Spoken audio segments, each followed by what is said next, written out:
the coin of the data realm is still billing data. And the reason for that is because it is highly regimented. You have to use an ICD-10 to bill. You have to use a CPT to bill. The data elements are, even with all the payers still being inconsistent and annoying, there's still only 40 fields on that claim. Like it's pretty straightforward and everyone has to bill. So all those interactions the issue is that the ICD-10 wasn't even designed for billing, but that's what we use for billing. SNOMED codes, which are designed for clinical narratives and problem lists, are where we should be understanding this stuff. But EHR vendors are loath to actually incorporate SNOMED codes properly because none of the users want to actually diagnose using ICD-10 and then come over here and properly do it using SNOMED.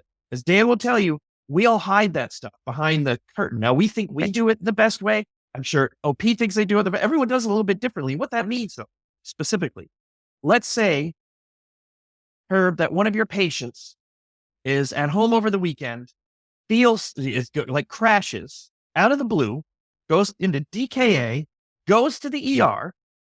They diagnose, you've got keto without coma. You've got T1D diagnosis for the first time. When that kid comes back to your office, all right, you are not going to bill for ketoacidosis because it's not anything on your claim. You might bill for that T1D in a follow-up visit or something like that. But you should pull that keto into the problem list, which is a SNOMED code. And how often is that done? 5% of the time, 3% of the time, who knows? And why do you think it's not done?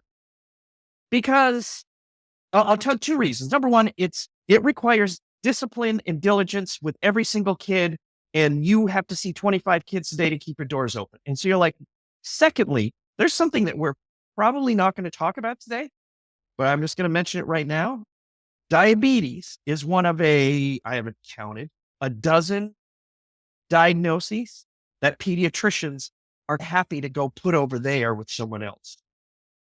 And so a DKA, hey, that's on my stuff. I'm going to let the endocrinologist, who probably doesn't even exist in your town, right? Okay. We're going to let endo deal with that. It becomes someone else's problem. And that's just human. That's just us saying we're feeling overwhelmed. We have too much to manage. And so something like tracking actual DKA is not easy. But it does have a value. Like, even though, yes, into the office. So how's your diabetes? You're going to the endocrinologist far away. How's your blood sugar? So we made an engagement. Most physicians, well, I didn't manage the diabetes, so I'm not going to put it down. And then throw in the twist of, I have to click 5 fields to put it in. I'm not going to bother. Exactly. But it is important. It's important in pediatrics, especially for value-based contracts, because putting a kid, telling the insurance company that the kid has diabetes will give them a higher risk score. Given a higher risk score, now budgets more money for this patient in their value-based contract. Now, let me ask you, I want to ask the 3 physicians on this call. You've all managed patients with diabetes to some extent, okay? And you've co-managed with endocrinologists. How well do your technical tools communicate with the endocrine partners that you have? Like, if a kid goes and sees an endocrinologist 3 times, one of the kids in your flock, a 12-year-old, who you saw for a well visit last year, goes to endo 3 or 4 times in 3 months, how often are you even aware of that?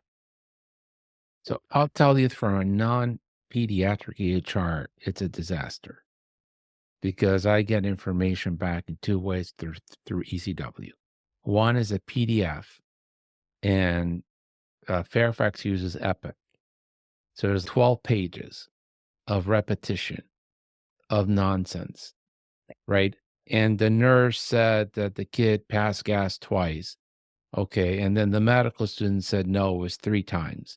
And then there's a paragraph, half a page, of the attending physician attesting to the supervision and the time. And I'm looking for, where's the time in range?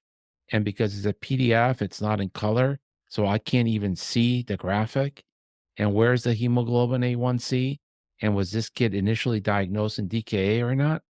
And I got to go through 12 pages. Half of it I can't read. And I'm sorry, I'm very negative on ECW. And on top of that, it's a little box, and I'm not a young person.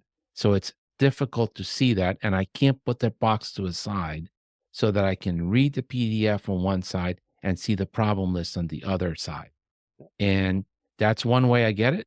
And it's just unnerving.